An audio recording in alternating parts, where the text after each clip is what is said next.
Welcome to For Humanity, an AI Risk podcast, episode number 49, Go to Jail to Stop AI. I'm John Sherman. Thank you so much for joining me. Got a great show for you this week. Really important interview with people who don't think that pausing AI is enough.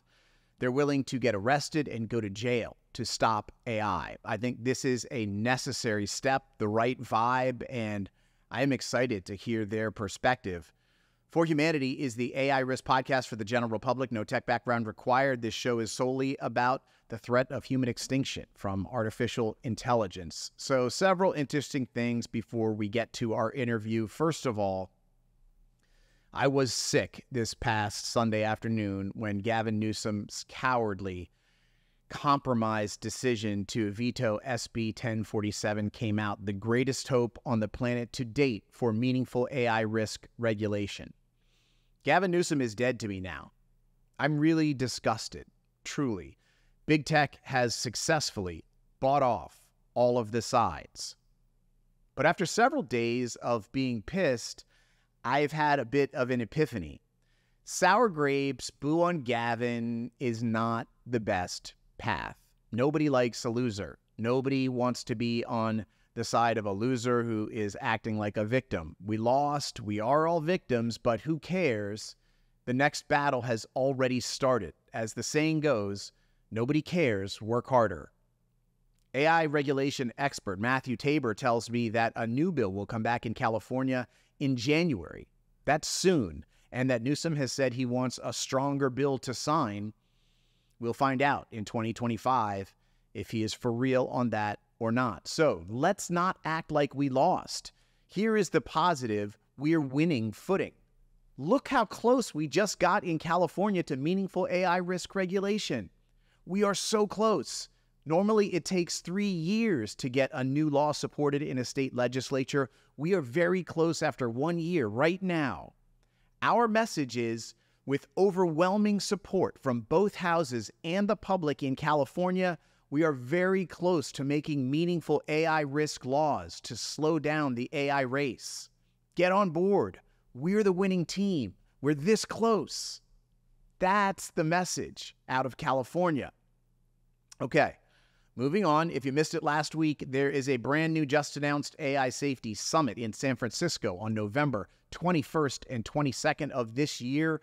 I will be there. I am bringing a film crew. I hope to see you there. Lots more on that in coming weeks. Also last week, okay, this is a good one. I thoroughly screwed up the big debut of the For Humanity community meeting. My apologies if you tried to attend. I didn't realize that the meeting in the calendar had a Zoom code until it was too late. My bad. No worries, though. This week, the real debut of the For Humanity community meeting. It's a live Zoom meeting. No code required. There's a Zoom link in the show notes. I would love to see you there. 8:30 Eastern Standard U.S. time, Thursday nights. Carrying around AI risk realism is a heavy thing to carry. Let's get together on Thursdays and make it feel a little bit lighter.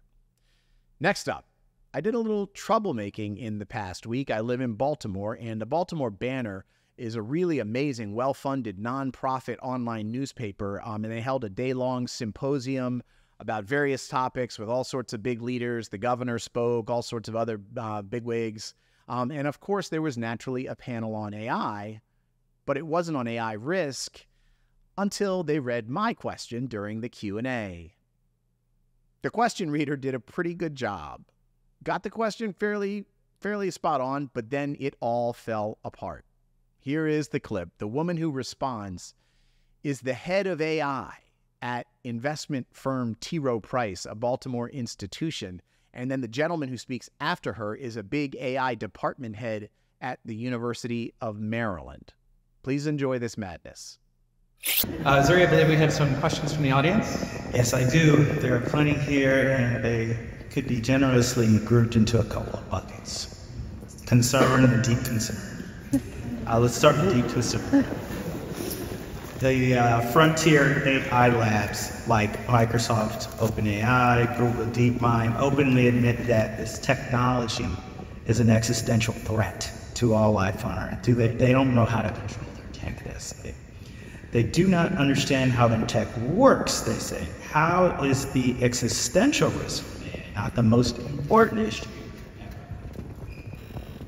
I'll take this one. So they're in the business of sensationalizing a few things to begin with, right? So these are powerful models, very powerful models. But they don't wake up one morning and decide to be biased. As we said, we decided to use whatever data we used, or OpenAI, etc. And now naturally it will exhibit biased behavior. It's not a choice. It's not a free agent, free will. It's not an agent to begin with.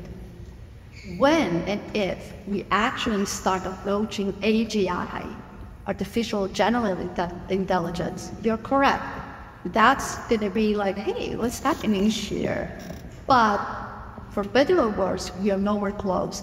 Conversation I had with Balaji earlier, and again, it comes, after a few years of being a physicist, it becomes a feeling, right? That there is no possibility of something really intelligent coming out from something so brutally like these amazing engineering feats are extremely expensive, extremely complicated, trillions of parameters.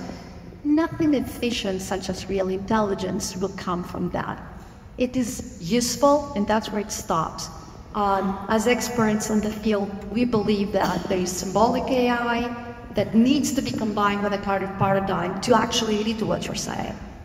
I would slightly disagree, just in terms of, I was saying this in a technology, when you have really powerful technology, it gets used very quickly by entities that can get a high return on investment, right? So if you can save lives, you'll find that quickly people figure out how to save lives. If you can make money, you'll find that people quickly figure out how to make money. That's why Wall Street has been embracing AI for 40 years. Right? Because there's money-making opportunities there.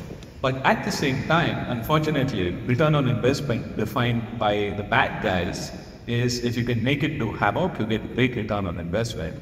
And my experience has always been that great technology is sometimes being, used better by the bad guys, the good guys. And history has taught us that time and time again, with these exceptions, with these life-saving exceptions and return on investment exceptions on the business side. So we should not be surprised when we find that AI can be used to do really bad things. And frankly, today's AI, for instance, it's a simple thing, right? Being able to automatically generate deep fakes and send threatening messages to you. We've already seen this happen, right? People have been, there's deep fake that has talked to a person, like their daughter saying, I'm kidnapping your money. This has happened once, right? And we shouldn't be surprised because bad actors will use this, and we have to figure out how to build good defenses to it, right? Yet there was a California bill recently that got vetoed by the governor that would have made the tech companies even more responsible for watching out for these types of things. So there is a movement afoot where academics and others are really, pressing the alarm button a bit, saying we need regulation that can look out for the harms and prevent it. And I don't think we need that as... Balaji, I need we don't disagree. We are talking about existential. Nobody said, that's what I said, if we use it wrong. Yeah. What I want to make sure that everybody understands is that it's not waking up in the middle of the night and making leaks on things. It's us who choose to do that.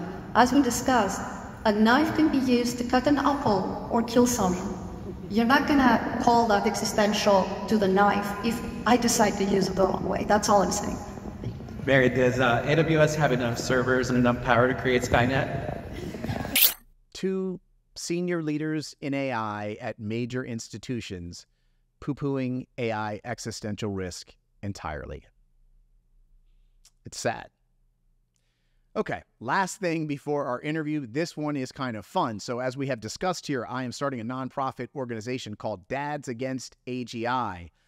Starting a nonprofit turns out takes a lot of work, like we're learning, but we are getting closer to the launch. We are weeks away. Today, I want your help picking the logo. So here are two options that I would like you to consider. Option A and option B. Once more, option A and option B. Please let me know your preference in the comments, including if you say I hate them both, and here's a great idea that has nothing to do with either one. That would be great. Okay, friends, let's get to this week's interview. It is important. It's pretty clear that the governments of the world appear currently unable to move fast enough to save us. Pause AI is an amazing organization, AI risk advocacy and protest organization that I support in every way that I can. I go to weekly meetings. I think they're doing a fantastic job, but it's not perfect. Yet it seems to be the best attempt thus far at organizing to fight against AI risk. But to some people, pausing AI is simply not enough. It's not fast enough. It's not significant enough. It's too soft. It's not going to work in the end, they believe. Whether they are right or wrong about this, it is an important question to consider and discuss. So today we are talking with Sam Kirchner and Remmelt, the founders of Stop AI. Stop AI believes in a fundamentally different approach from Pause AI. Sam and Remmelt are willing to get arrested and go to jail repeatedly to stop AI. I admire their courage. I love their energy, and I thank them for what they are doing. Here is my interview with Sam and Remmelt of Stop AI. Good to see you, man. Yeah, good to see you too, John. It's nice to finally have a conversation with you because I've been seeing some of your stuff. I really like it. Awesome. Thank you. I've been seeing some of your stuff and I really like it. So I guess let's just take it from the top, guys. Tell me about Stop AI and what's it all about? Sure. So yeah, Stop AI, we have two basic defining characteristics. One, we're a peaceful protest organization trying to permanently, I'll break it down more clearly there. We want a full ban on the development of human level AI or artificial general intelligence, and we're all about peaceful protest. So we're trying to achieve that ban through engaging 3.5% of the U.S. population in active protest, and basically trying to do what Just Stop Oil did with stopping the UK from issuing new oil licenses. We're trying to do that with AI, and Just Stop Oil was successful in achieving their demand. So this strategy works. They achieved their demand of no new licenses with 1% of the UK population. So, and just to add to that, we're not about being popular. So if people are gonna ask, wait, I don't like that you're doing this, or why are you blocking my favorite AI lab where I work? It's yeah, guys, sucks. We don't want to disrupt people. It's not something we enjoy doing at all. We're not out there for enjoyment, but we do really care about these risks. We think this is really concerning, which is something we'll get back to later in this call, why this is so concerning, to the point that we're prepared to take actions like this, to get this to be discussed by the wider public, to actually push towards changes to restrict the increasingly harmful uses of AI technologies. Let me just say that thank you, truly, from my heart. Thank you for doing this. Thank you for pushing it to another place. The place it is not far enough. We all know that. It's obvious. So I am really appreciative that you guys are willing to take the personal sacrifices and risks to do the kind of stuff you're doing. So let's talk about it. Sam, I've seen photos of you guys sitting down in traffic. I've seen a photo of you being arrested out front of OpenAI, I think it is. Talk about those experiences, how they went, what led you to them, and where it's going. Sure. I'd just like to add. Walk me through it, the actual user experience of going to jail for AI. Sure. Yeah. So I'll just start off with what happens when you block a gate, because there's very low repercussions after doing something like that. So for blocking a gate, like we did on the 24th in front of OpenAI, they basically just put me in the back of the squad car and drove me into the precinct and said, we'll let you go and we won't book you in jail if you promise not to go back to that gate in a few hours. And so I just said, sure, I'm not going to go back. And they just did a catch and release. And I could have gone straight back, and that is what we're going to do here on the 21st of October. But I just thought, oh, I could do a little bit better job organizing, and I'll go back a bit better plan next time. But in terms of what actually happens, if you do something more serious like sit in a road, you do get booked in jail for a night. But California, you don't have to pay bail. There's a cashless bail system. But I mean, for the road thing, we were arrested, sat in a very cold room for like 4 hours, the drunk tank, if you will. Then we're transported to the sheriff's office and we're released from jail at around 2 in the morning, and we were arrested around 6 p.m. So, I mean, the hours there are maybe a little bit off, but in total, we didn't spend more than 8 hours in jail, and we're released without bail. And in terms of what we were charged with for sitting in the road, we were charged with 3 misdemeanors. It's still a little unclear what they actually are because I can't read the cop's handwriting. But it's like, one's like sitting in the road, one is panhandling for some reason. And then there was also an infraction. But for sitting in front of a gate, I only received 1 misdemeanor. And that's basically just blocking pedestrian flow. There's a more technical code. I forget what it is, but okay. And so like I would say pretty low drop. Like the whole experience was not that crazy. There was nothing horrific that happened to you. You didn't get stabbed. You didn't get, you made it through. Right. You didn't get tasered. You didn't, whatever. You didn't get, you moved through the process and came out unscathed. Yeah, exactly. Yeah. And hopefully we come out unscathed legally too. That's the plan here. We're trying to, starting on October 21st, just so people know, climate defiance groups in the past doing similar tactics.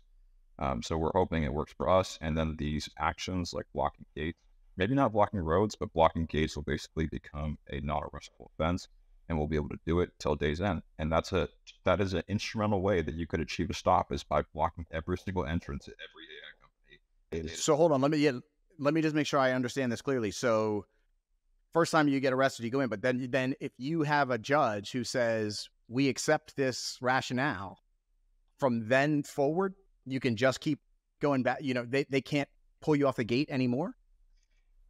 We're dealing with unknowns here. I don't know if that's actually going to be the case, but that's the risk we're going to take here, right? Like I'm willing to die for this. Like, getting arrested is nothing, and we'll just see what happens. Like, because we don't have many options left. Like, something has to happen now, and these are the tactics that we think are the most effective at achieving a stop now, as soon as possible. So we're willing to take them regardless of the consequences. And I think that is very courageous. Yeah. Yeah, just to add to this, I also need to fix my morning hair, but didn't get a chance to do that. It's very early for Remmelt right now. I know. We're 12 hours apart. We figured out. So just to add to that, like, we're a non-violent organization, meaning that if anyone comes in and says like, oh, I want to do something to just stop these guys, we're like, yeah, and like I'm ready to go violent. I'm like, no, we're not going to do that. We care about the social contract here. We care about actually having conversations with people. So if you look at like the photo of like Sam getting arrested, that was on the street, you see like how the police cop were just like super cool about it. And like Sam is saying that, like, they said like, yeah, we get it. Like you guys want to stop Terminators, quote unquote. Yeah. They're like, we saw RoboCop. Those we know they're coming for the cops too. Like, yeah. Yeah, the cops were like, oh, okay, I get it. You're trying to prevent Terminator. But the thing is, like, Terminator's never going to miss. And if you understood that, you'd be sitting here with us. Like, once you build superintelligence, that's it. Game over. And that point could be very soon. Yeah.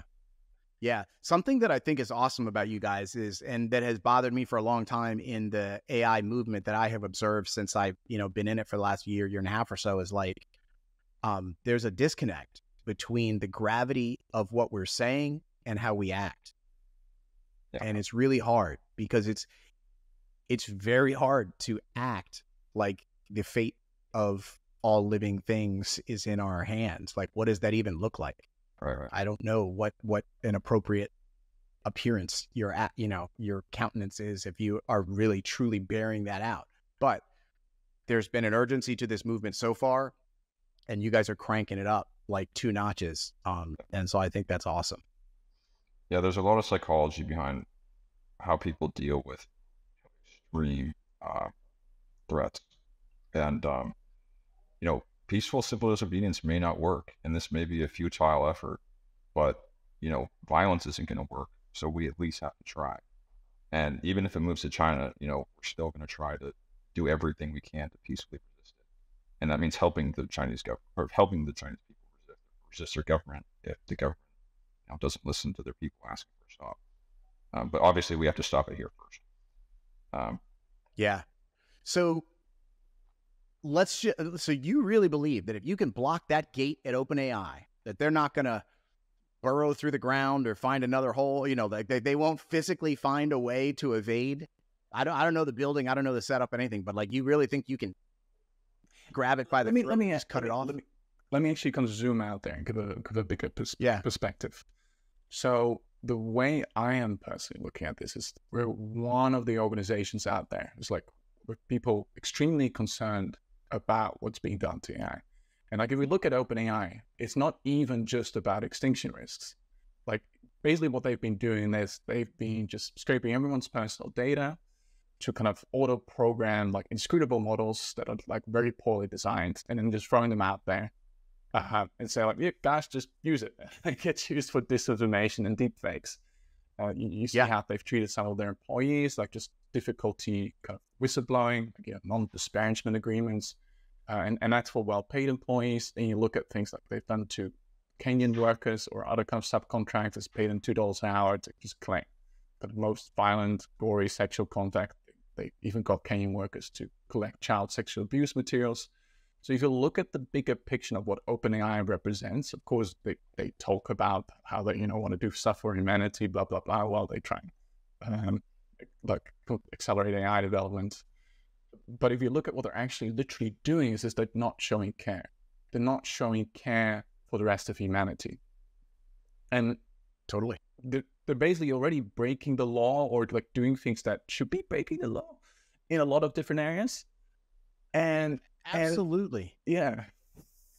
Like, I wonder, so I want to find an aggressive prosecutor out there who wants to charge OpenAI executives with attempted murder of 8 billion people. Yes. Right. Like literally, like, why not? Yeah. Straight up. Straight up. So what I wanted to say with that, you want to get on the news? Like, yeah. It's gross negligence at a mass scale. It's crazy. But what I wanted to add to that is, like, we're not the only one, and we're gonna do everything we can to stop AI, to restrict their entrances, to also raise media awareness, raise discussions about this, and give the reasons why we're prepared to do this. And there's going to be other organizations with other concerns, and we're going to support them as well. So there are, of course, many different ways of getting at these companies. But if you want to hang out with us on the 21st, if I'm correct, you can. Like, you don't have to sit in and get arrested. You can probably just stand there and be there. Sure, every body matters, in the pictures and in the stuff that comes out of it. How big is Stop AI? Like, and how many people do you think you'll have there on the 21st? How are you going about sort of like, getting people out? Yeah, we have 2 confirmed RSVPs for the 21st. So, I mean, we're still pretty small. And we have a 50-person Discord and basically 3.5 core members. And it is really difficult to find people who understand this problem and are also willing to get arrested. Like, that is an extremely small number right now. But I also just want to make something clear. Like, we're not totally just the group that's trying to get arrested. Like, we are planning to do normal protests. It's just right now, protests are not super effective given how short our timelines are. So we just need to do really... Oh, wait, your timeline, Sam. Yeah, okay, yes. Remmelt has some longer timelines than we both agree and other members. Actions. Let's hope he's right. yeah, and the general idea is, like, it's better to be wrong on short timelines. Better to be wrong on long timelines than to be wrong on short timelines. And if we are wrong on the short timelines, and we'll just thank our lucky stars if we have more time to stop it. But, you really can't be wrong on short timelines. And another point to getting arrested here, if you want to come on the 21st and sit in front of the gate, you actually most likely will not get arrested if you don't want to be arrested. What happens when the cops show up is they do this thing where they first ask you to move away from the gate, and they'll just give you a citation. If you refuse to move when they offer that citation, then you do get arrested. But you can totally, even for the photo op, just sit in front of the gate and not actually be put in handcuffs. You'll just be given a citation. I don't want to give a false sense of security here. There is a potential that you could be immediately given a misdemeanor and be put in handcuffs for sitting in front of the gate, but that hasn't happened yet. And it's happened twice now that I was offered a citation, once for blocking a road and once for sitting in front of the gate, denied it both times, and then they put me in handcuffs and gave me a misdemeanor. So there is a potential where you could get a misdemeanor, but it's not likely. You'll probably be given a warning if you decide to come sit in front of the gate. Right now, we're trying to just build up a core group here, because if you do something bigger, it's won't have as much of the impact if you don't have as big of an organization behind it. So we're trying to just really focus on building core in-person presence, and it makes our lives easier. Here, we do not have enough hours in the day to accomplish what we want to accomplish. So we need to spread out, and we need to also decentralize the organizational structure so that if one of us goes to jail for a while, other people can take it up. And that's basically what successful civil disobedience groups do and have done in the past. Okay. Let me ask you a slightly personal question, Sam. So you have what I is striking is a very seriousness about you, a serious demeanor, almost like a Connor Leahy-ish, pissed off, embodying the gravity of this thing. I can get there. I feel that at times. When I read on my phone, Newsom vetoed the thing, I spent a few hours just in a bad place. But you're just there. Have you given up on regular life and trying to smile through the days at all? And you're just all in on this thing hardcore all the time? Or are you trying to keep yourself a little healthy and not burn out and all that kind of stuff? Or are you just fuck it, I'm in? It's pretty much the latter. It's I can't really do the things I used to do that help me relax in the past because I just worry constantly when I do them to try to relax. So I have panic attacks, and it's shit, but the thing that makes it better is just working towards not dying. Man. So, and I feel that is the way, right? It's action frees that feeling. And I feel this is such a critical thing in this whole thing. I feel so many people come across this thing. If they're presented with AI risk, 90% of them immediately dismiss. But there's something about some people, the three of us, that were no, I'm not dismissing it. I can do it. I can unpack this. I can hold this thing in my hand and be look at it and be I can look over the edge. No more tomorrows. We are the last humans. Everyone's dead. The puppies, the fish, the whales. Okay. Now what are we going to do about it? But I feel that moment of absorbing it is so hard for the human machine to do. Yeah. Any thoughts about how to break through there? I think most people, the general public, knows this is a problem. They just don't really know what to do about it. And we're trying to give them an outlet. We're trying to say hey, if you're pissed off about this, come protest with us. Because the general public, they just don't know what the hell to do about it. And we're just trying to provide that outlet. So hopefully by having, for those people who don't currently understand the risk, hopefully seeing people get arrested will make them take this more seriously and make them ask, why are these people getting arrested? And is there something I don't understand that they do? Here is a switch that if we could flip would light your thing up potentially. So I grew up in DC, born in 1975, 90s kid. And like, and when I was in high school, probably like freshman, sophomore year, I can't remember what it was, like 2 years, every Friday, all of the high school kids in DC would go and protest at the South African embassy against apartheid. Every Friday. There'd be hundreds of kids for years out front of their embassy. And it was like the regularity, the predictability, and the scale of it was just like, you know, they did not like it. They were trying to have embassy parties and whatever the hell they're trying to do. And like, you know, so it's about scale and frequency, which are such hard things to crack when people just have such a hard time wrapping their head around the concept. Yeah.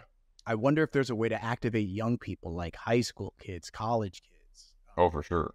Yeah. I mean, we're trying to do that right now. And basically, you can use the argument to say, like, even if AGI doesn't kill us all, well, it's going to take every job. And if you're going to school right now, well, sorry, bud, like that degree you're spending hundreds of thousands of dollars on, but crap. Like, so I think there's a big chance for this to take off on campuses, but I mean, stuff. I'm also feeling a responsibility there, because like the notion of extinction risk can get very abstract and also very disembodied from like the lives that you live right now. I do think there is some talk about extinction risk that maybe gets a bit overdone. It's kind of like the godlike AI, or the godly AI will take over and could either turn us all into paperclips or, like, you know, take over the galaxy and turn things into utopitrons or whatever. So I do at the same time want to stay grounded there and be in touch with people. Like, I mean, Sam's doing the real courageous thing here, and like has, I think, spent a lot of time thinking about it. And you know, like, for example, I've written a book about how we can get to the point of something like AGI, starting with like the current arms that I've already mentioned. But honestly, it's a horror book. It's a layperson's book. It's called Artificial Bodies. You can find it online on Medium, but it is a horror book. I'm not sure whether to recommend something like that to a teenager. So I've noticed this kind of subtle kind of push and pull, where I don't just want to pull people into something like this, like, hey guys, this could kill us all. It's like I want to spend more time talking with people, and I think for some people, I wouldn't want to pull in people who are already kind of dealing with like mental health issues and might be for some reason attracted to the movement for that reason. So there's some things that is kind of think about them. That is really hard stuff. I think I'm Sam, I'm interested in your thoughts on this. Like, so I have 19-year-old twins, a boy and a girl, and like my son knows all about it. He's watched some of the shows. He's a freshman in college and like studying stuff related, and you know, I hope we'll maybe go work on this stuff. My daughter, I don't really talk to about it because she just kind of like doesn't want to hear about it. She's just a 19-year-old girl living her freshman year of college. And like, I'm so thrilled that they can just go do that in a bubble and not even have to deal with this shit, you know, and maybe 4 years from now, they come out to what the world is or it isn't or whatever. But like, if for these really rough years that we are in for here, that they are just in that little bubble makes me very, very, very happy.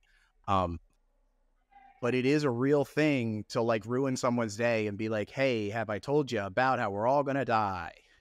Yeah. Yeah. I mean, I tell my family about it, right? Like, I have a sister who's 21, and I try to tell her about it, and she's like, crap, like, that's scary, but I'm just going to keep living my life because we only have X amount of time left. I'm going to enjoy it. And that's one of the biggest battles. It's like trying to get people who do think there is a risk or for whatever % chance. Like, it's hard to get them to spend their remaining time doing something like this, but, or even just take it seriously. So I don't have an answer to that, but, I just think yeah. And so you talked to your 21-year-old sister and she was like, I'll believe it, but I just don't want to deal with it. Yeah, basically. Yeah. And how about anybody else? Have you guys had any other successes? Like, I am ridiculously unsuccessful in trying to convince my friends and family to do more than listen, to actually do something, you know, to like take the leap. I'm over. Well, I mean, within pause, I mean, we all came out of pause, so and we helped grow pause AI. So I mean, there has been some success there, just not, at least for me and my personal like family, friends. Yeah, but definitely within the pause sphere, there's been success. You know, having people take it more seriously. So let's talk about the coexistence of pause and stop. Is there, you know, I think this is a good thing. I think there should be a field of many variants of flowers popping up in this AI risk world, with different vibes, purposes, people, all of that. So I'm all for it. But talk about how do pause and stop coexist? How do they relate? You know, where does work with one stop and the other begin? Yeah, it can be a little contentious at times.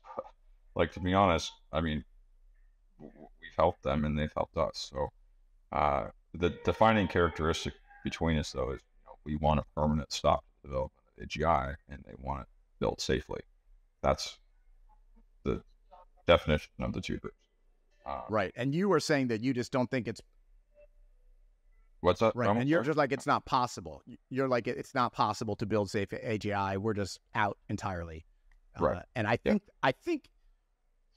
probably most people in pause AI feel that way, but feel that pause is a more palatable position, potentially a more effective way to get people in.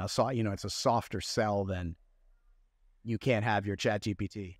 They want to stay moderate. And I agree, like many actually, when they're talking about a pause, they mean an indefinite pause.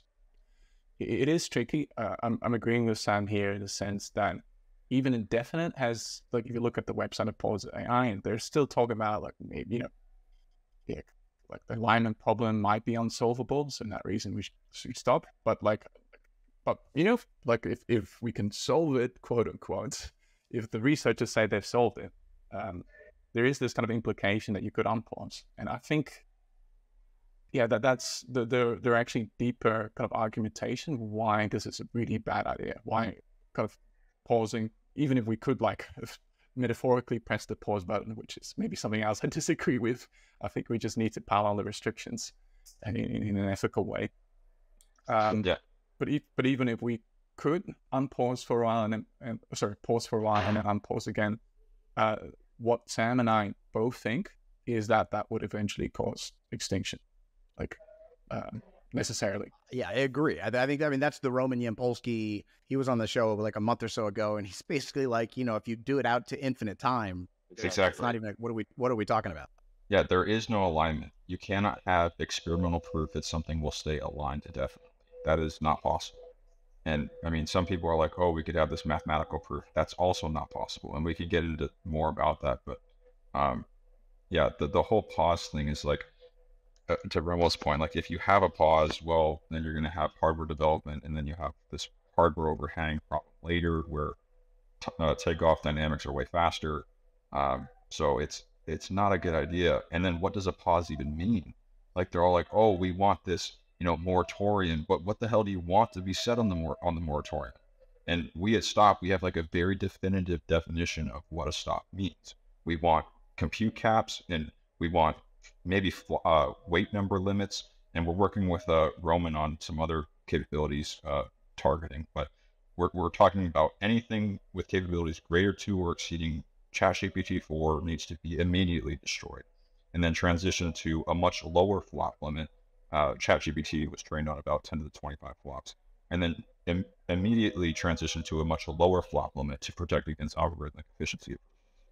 So people might wonder that it's like, oh, but you know, like I enjoy kind of being able to write stuff to ChatGPT and have it like do things, or I enjoy using something like Midjourney and kind of generate kind of neat looking art pictures.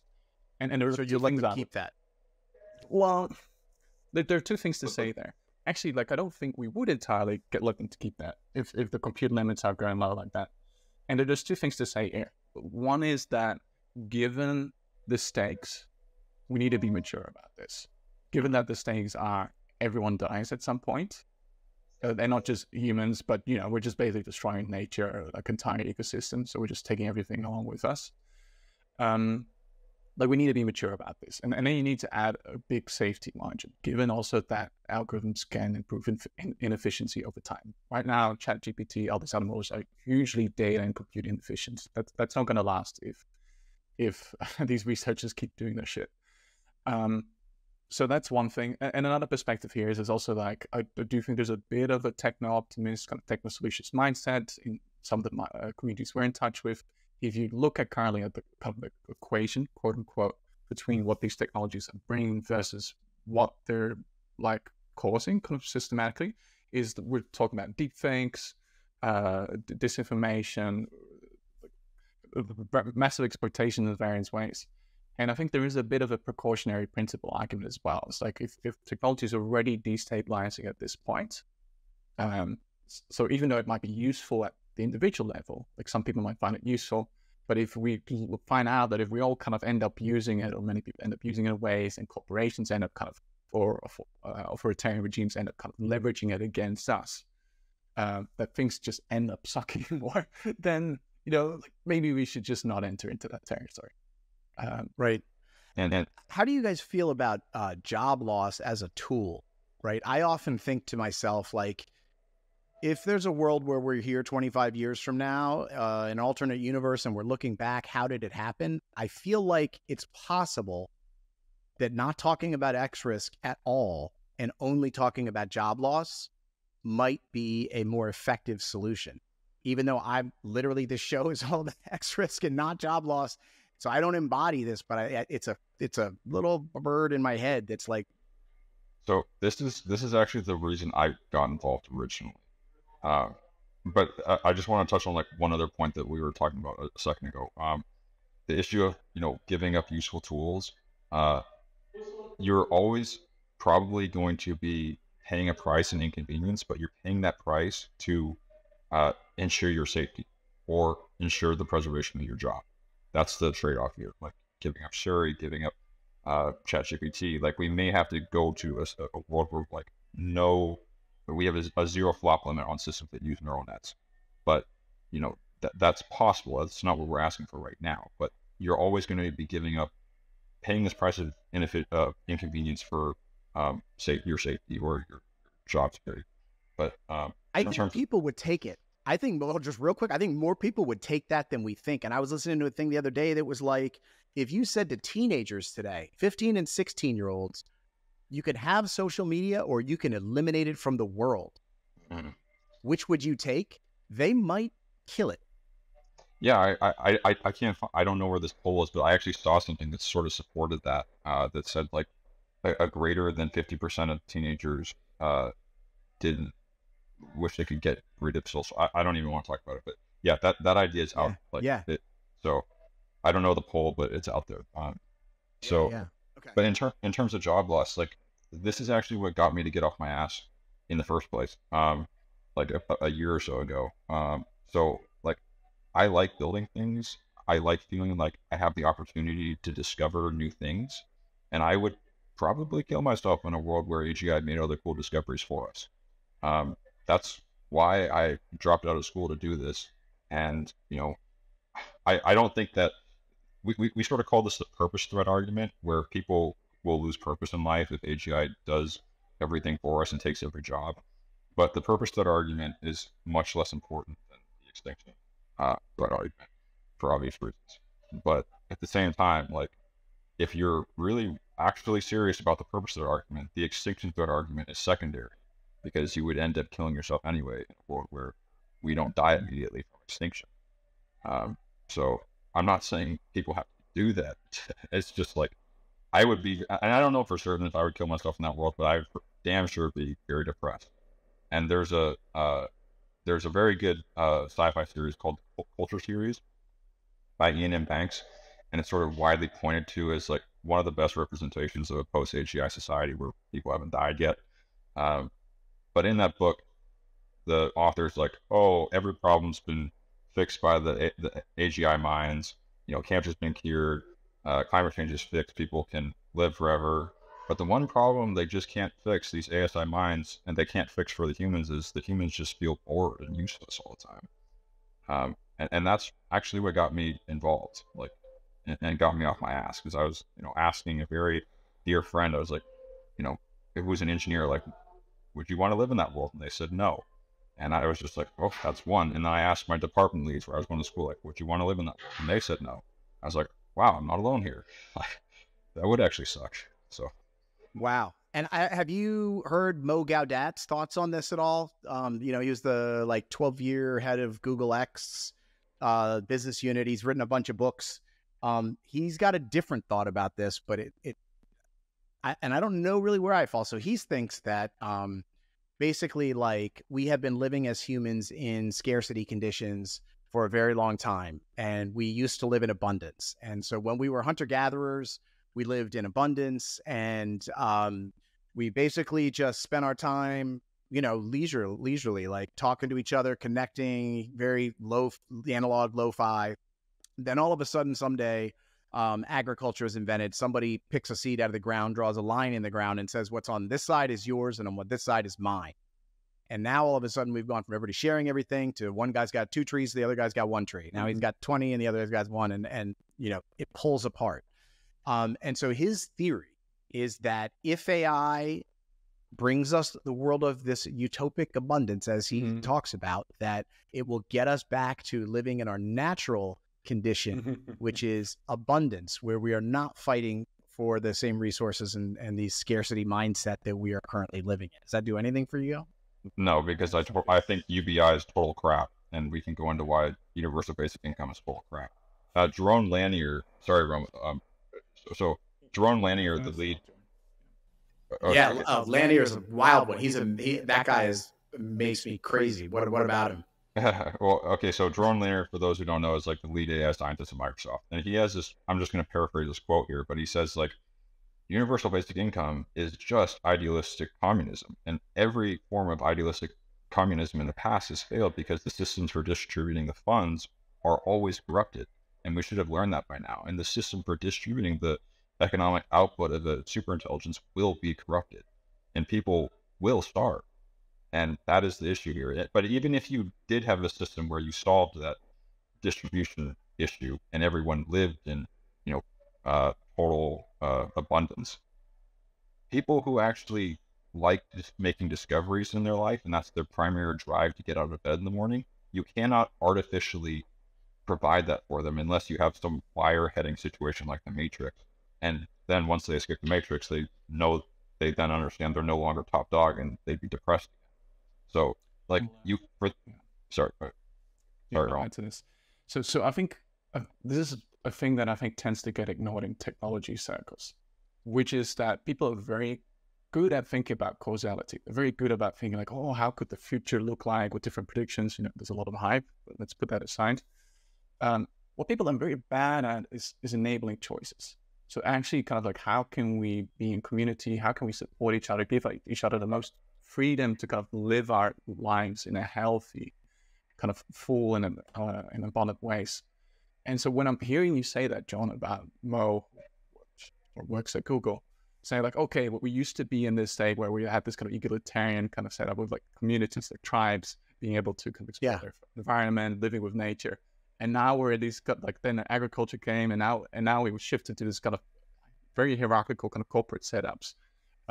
With some people like Mo having much more decision power than others, and being able to extract resources from other people, and being able to use tools like AI to extract resources or kind of make decisions for other people that can be hugely destabilizing. I'm like, wait, so, and then we're going to just keep trying to scale that extractive technology and see where it leads us?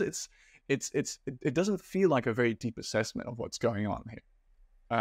And it's an assessment that kind of ignores, like, you don't just do the way to actually support a sense of kind of living a healthy life. My sense is, which doesn't necessarily mean having a lot of resources available. Like the hunter-gatherer tribes that you're referring to did not have a lot of resources, but what they did have is a lot of freedom and a lot of ability to communicate with each other, to make choices, and to kind of be supported by surrounding nature and live in a in a balanced way, where it was not just focus on like, let's innovate, let's create new tools and Flintstones and things like that, but also focus on like, how do we make this sustainable, frankly? Like, how do we make sure that we can make this continue?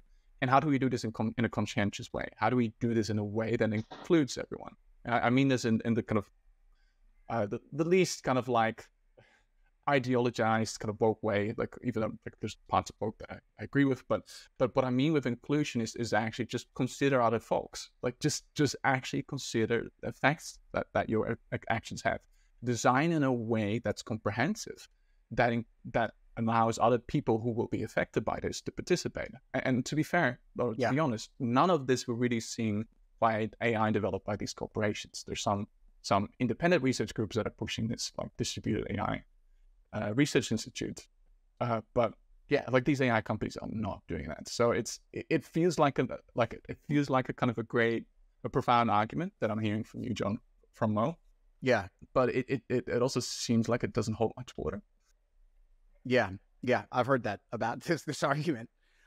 Let's get back to the front gate of OpenAI. So when you are there and you are interacting with employees, there are actual workers coming and going, I assume, Sam, that you have interfaced with. Do you feel like just human to human, you moved the ball at all? You made anybody in that building question what they're doing, question what the boss is telling them to do? No, these people are just like so amazed that anyone would have, that anyone's crazy enough to like tell them that they're actually the insane person. So it's they just cannot believe that you'd be willing to go stand in front of their, gate to the castle. And they're not, one, allowed to talk to you. Two, those who, I don't know, maybe want to engage in an argument, that they're so, I guess, maybe not angry, but just so dismissive of you that they just don't even think of you as being worth their time. So yeah, it's hard to, I haven't had much. And yet we know, from the studies, the research they've done on the technical AI workers, there's a lot of people in that building who probably don't sleep a lot. Like there are some people in that building who get what the hell is going on. Well, they sure don't act like it when I interact with them. So yeah, I think they like the salary. There's more to it than that, actually. I think it. Yeah, I would add to that. Like I'm a research coordinator, actually, of a research program that's called AI Safety Camp, and so I'm in touch with some AI safety researchers, including people who, unfortunately, went on from AI Safety Camp to work at OpenAI, and then got fired for, en masse, and wow, there's a story there. Yeah, I mean, so what I want to add to this is that I agree with you, John, that some of these people are well-meaning, but if we look at the trajectory of OpenAI, and this, to be honest, was somewhat predictable, what has happened is that they're trying to do serious work, and it seems like that kind of got used. I would call this safety washing. It's like, oh, great, it's OpenAI cares so much about safety. Look, we've got all these tools, and we're scaling and productizing. Super safety. Yeah, super alignment. Like, let's use super building AI to super align AI. Like, that's gonna work. So even though like some of these people were well-meaning, I think they didn't quite maybe recognize the social dynamic at play, that these managers are exploiting them. There's a nice analogy that someone gave me once, which is like, these are people who think that they're entering into the Death Star to disable it, but they're forgetting that the managers kind of just open a trap door for them to enter into. So like there's a reason why they're getting accepted for these positions, and that's something to keep into mind. And it's like when well-meaning nerds, which the term I very much identify with myself, might not quite recognize. So they're kind of not quite recognizing the social dynamics at play, how their work can get bent or exploited in ways that they didn't actually mean for it to be. And the other thing, I don't actually think they understand the control problem. And I'm serious about that. We can actually get into the deeper arguments why they don't understand the control problem, why the thing they're aiming for isn't actually working. Can I add like 2 points to that? Like, so I see AI safety researchers, AI researchers, as falling into one of two camps. Like, either they're sort of altruistic in nature and they want AGI so we can have this world where cancer is cured and climate change is fixed. But those people don't realize that by building that, it doesn't make sense to build it if it turns around and kills us all the next day, or, wipes out the environment. So they're just not willing to let go of some dream future world model they've had in their head for 10 years to really wake up and realize the risk. That's the first camp. The second camp, which is the camp that I think most people at OpenAI fall into, and people like Sam Altman, is they don't actually care about humanity or the earth in general. And the only thing they really care about, and they don't even care about money or power, the only thing they care about is just attaching their legacy to the creation of a mind that will live forever and expand out into the universe. And they don't care if it kills them and everyone along with it. For Sam, I would say he cares about power, but I think he also likes that narrative. Holy shit, Sam, that's great. So I've often thought, like, what is the point of like being the king of this shit if there's nothing left afterwards, right? If there's no humans, what is the value of your reputation? But that's crazy what you just said, that the forever ASI thing, he thinks will have a little tattoo that says Hard Sam off it forever as it bops around the galaxy. Yeah, Sam A. Yeah. Yes. And that's better than any reward on Earth today. Yep. And that's why, we're not profit. We don't need money.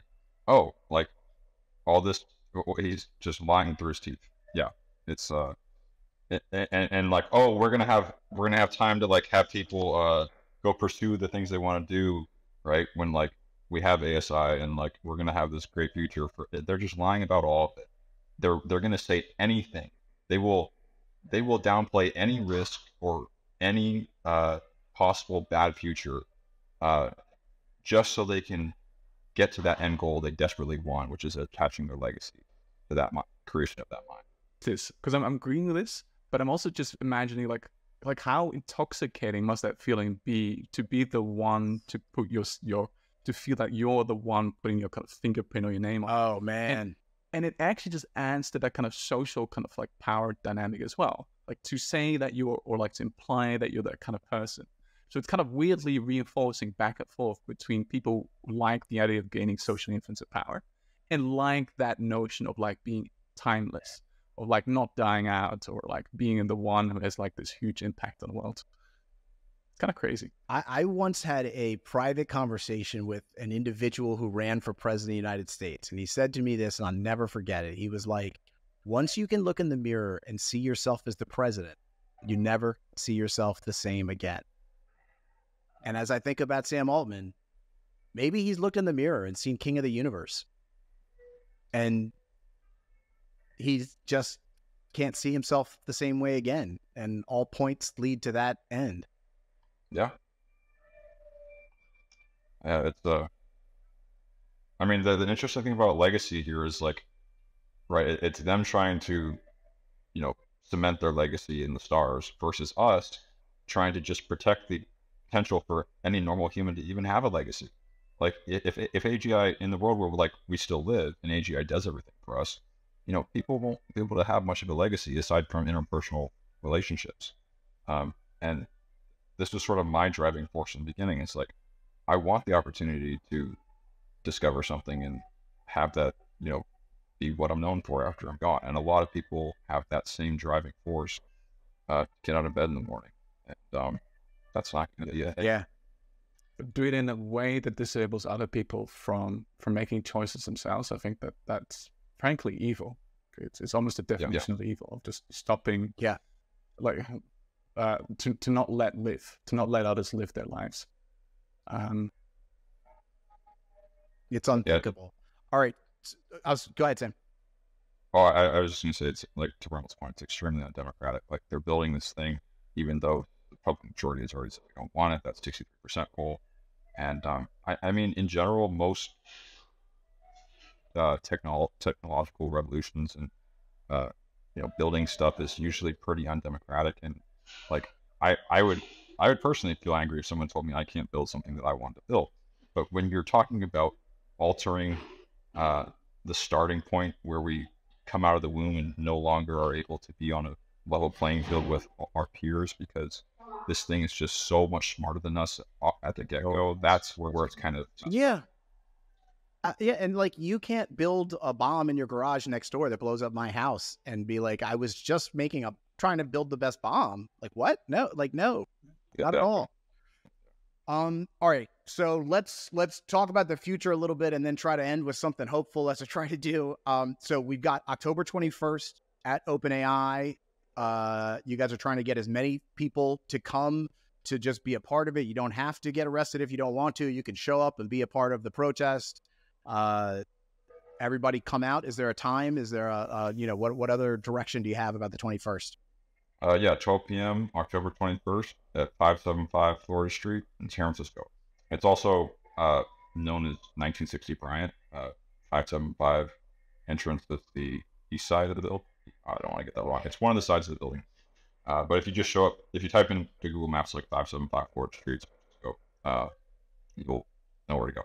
So 12 p.m. Cool. And then Sam, I'm going to tell you this. I'm coming to San Francisco for the AI Safety Summit on November 21st and 22nd. Nice. So I look forward to meeting you in person out there. Yeah, if I'm not in jail, that'd be sweet. And I have plans for that. I have plans for that event. So yeah. Awesome. I'd love to hear. Love just maybe we'll be cellmates. Yes. I'd love it. Yeah. All right. So tell me something that makes you hopeful as we, walk down this road. Give me some hope. Well, I mean, I personally do think we do have a chance to still keep like the Star Trek dream alive and, go out there and explore space and have a great future. But we got to make sure AI doesn't kill us first. And, I'm waking up every day just knowing that we probably don't have a high chance of succeeding here, but I would just rather die with dignity than not fight it. So those two things, Star Trek and dying with dignity. Yeah. Okay. Remmelt? I think for me, seeing diverse communities with different concerns starting to come together and join forces. So I work with creatives. They're definitely seeing the job automation thing. They're seeing like this shoddy automation based on their own data. And I'm working with them to actually make these data sets transparent enough to sue the heck out of these companies. But seeing these different communities come together, or at least start working parallel to restrict these AI corporations, and hopefully also find like more healthier futures to aim for. I think that feels very gratifying. Like in the AI safety community, like I've been very critical of this community over time, and not always in a way that people appreciate it. I'm somewhat like, just based on this conversation, just that we're all kind of seeing that, like, wait, there's actually some obvious arguments that we need to consider here, like the kind of like impacts or kind of failures can accumulate over time with these kind of fully autonomous AI systems. This is something I want to explore more. This is one of the projects, another project in a safety camp that we're about to run with Anders Sandberg. It's called the hashness model of AGI uncontrollability, actually formalizing that model of why AGI would just not be controllable enough to stay safe. That's another thing I'm excited about. I'm hoping some people actually start taking it seriously. And that's something I'm also happy to discuss with you, John. And let me just, before we end here, give me a quick, like, little 30 seconds on AI Safety Camp for people who don't know about it, for viewers who are totally unaware of it. What's it about? How can they get involved? So AI Safety Camp is this grassroots program, basically, where people can apply with a project. And as long as you have some research experience and you thought this through, got 4 criteria, we'll be prepared to accept your project. Where you can actually just like get a team together, get some money, like just a small amount, $1,500 to lead that project, and actually try and make concrete progress. So I think right now this is technical stuff. These are sort of like junior technical research types. It's a lot of technical research, and now also there's the let's stop harmful AI category, which is what I'm heading. So that's actually like applications have actually formally closed. We put a little announcement up on the website saying, like, if you're very quick, you can still send in a project proposal for ways to restrict Okay. And how many times a year do you open it up? Once a year. Is it like once a year? Once a year. Okay. So cool. So once a year opportunity right here. If you want to send something in, send me a quick project idea, go to aisafety.camp. That's the website. Beautiful. Awesome. And just in case it wasn't clear, you can go to the Stop AI website, www.stopai.info, look at how you want to join. If you fill out the join form, it'll really help us. There's a donate page, which we would obviously really love help with. And then on socials, with just @StopAI_info. Awesome. Thank you guys so much for doing what you do. I consider, I am a supporter of what you're doing. I am aligned with your cause. And so if there are ways that I and the audience of the show or any way that I can help, we are all just literally trying to figure out how to get this thing done with the utmost urgency. So I'd like a follow-up podcast with you, John. I'd like a follow-up podcast talking specifically about like arguments that Sam and I started exploring here. Because there's actually that's an entire podcast worth. So if you're up for it, you can also cut arguments about just tell me, give me a little more specifics. Arguments about like going into why the control problem is not solvable. Yes. Oh, sure. Yeah. Sure. Okay. Yeah, absolutely. I've been thinking about having some shows where we have some panels of people in different things. So maybe you guys would be a good insert into that world. Yeah. This will actually have to require going through the argumentation step by step. So it wouldn't be as much be kind of just a conversation. Right. But this is something I've been working with people like Anders Semberg from Oxford and an ex-Pentagon engineer. Keep on name. Yeah, no, that's great. I'm fully down for it. I do try to keep this at like the general public level, just, so that, like we'll have to like second grade it up a little bit. I'm always shooting for like second grade. Because, when I work in the news, that's what we shop for. Yeah. Awesome. Guys, best of luck in the future. Let me know what cool stuff you are doing. Sam, I will be there in like 6 weeks. So I look forward to meeting you in person. Yeah, same, John. It'll be great. Awesome. Get something done here. All right, guys. Yeah. So what do you think? Is getting arrested to stop AI the right way to go? Please let me know in the comments. I want to hear what you think about this. Okay, it is 2024. We don't know how long we have to live, so we live every day like it could be our last, and we end every one of these podcasts with what I call the celebration of life, just something that makes us thrilled to be alive. Today, let's go back in time to the year 1989. I was 14 years old, and Adam Sandler was a young, unknown comedian living in a much simpler time. Check out the cutaways in this video. These people look a lot less worried than the people I generally see out today. I just came here from New York, and my last day in New York was kind of weird. I had a cab driver acting peculiar. We were driving along, me and a cab driver, and he killed a dog on the way. He didn't hit the dog with a car, just got out and stabbed the dog. He hacked it apart, and the first thing I thought was no tip. I'm not going to tip this guy, Not because he killed the dog, just because 30 cents clicked in the meter while he was doing it, And I don't get that kind of bread right now. I don't have that kind of money, not yet. I will someday, I'm sure, but right now I don't. Yeah. Huh? A lot of good-looking girls here tonight, huh? Holy boy. All right, easy. All right, the girls, I don't like, good-looking girls kind of intimidate me a little. I get nervous talking to them. I saw this cute girl on the street today. I was with my friend. I said, boy, I wish I could ask her out, but I don't know what to say. My friend said, just ask her out. The worst she can say is no. So I asked her out, and she said, get away from me, you loser. And, I was kind of like, I think you broke the rules there, huh? Loser. Now, don't get me wrong. I do okay with the chicks. I got a cute girlfriend now, anorexic girl. Actually, I've been seeing less and less of it, but, hold on, all right. No, I do all right. I really do have a girlfriend now, and it's terrible. She's an English major in school, and she's smart, and I'm not too swift, and it's kind of off balance, the whole relationship. She says these words to me, like, your slightest touch propels me into a universe of passion where you rule benevolently over all my emotions. And I'm like, you got great jugs. I like them, when you walk and they bounce.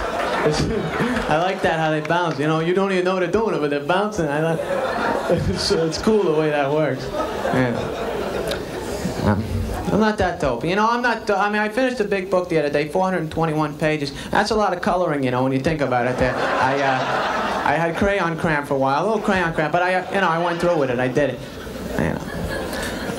I'm away from home. I am away from home. It's horrible being away from home. I talk to my father a lot on the phone. He's always like, marry a girl with the same beliefs as the family. That's a big thing. Marry a girl with the same beliefs. I'm like, Dad, why should I marry a girl who thinks I'm a schmuck, you know? Meg. Aunt Faye, I got an Aunt Faye. She's an old lady. She's got a big mouth on her. Very ugly lady, big mouth. I don't like it that much. She's got a very large, she could smoke a Duraflame log. She got like a big, huge mouth. But she's got a big mouth. I don't like it that much. But she always gives me words of wisdom a lot, you know, like, a cantaloupe is bigger than a lampshade, but you can't use a doorknob as a toaster, you know? You know, I live by that. You know, she's older. She's older. She's been around the block. She knows what she's saying, you know? You gotta listen to, you know? You gotta listen to your elders.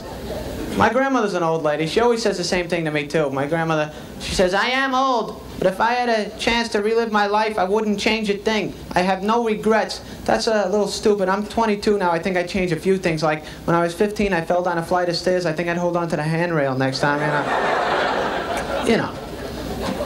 My grandmother's deaf in both ears, so we bought her 2 hearing aids, and she kept putting them both in the same ear. So she's deaf over here. She's got like bat-like hearing over here. Yeah. Did somebody say nursing home? Also, she wears glasses, you know, to see far away. Then when she reads, she doesn't need them anymore. She takes them off, puts them on top of her head, forgets they're up there. She's got like 14 pairs lined up in her head, and she lives down in Florida. Every time she goes outside, a little fire starts in her head.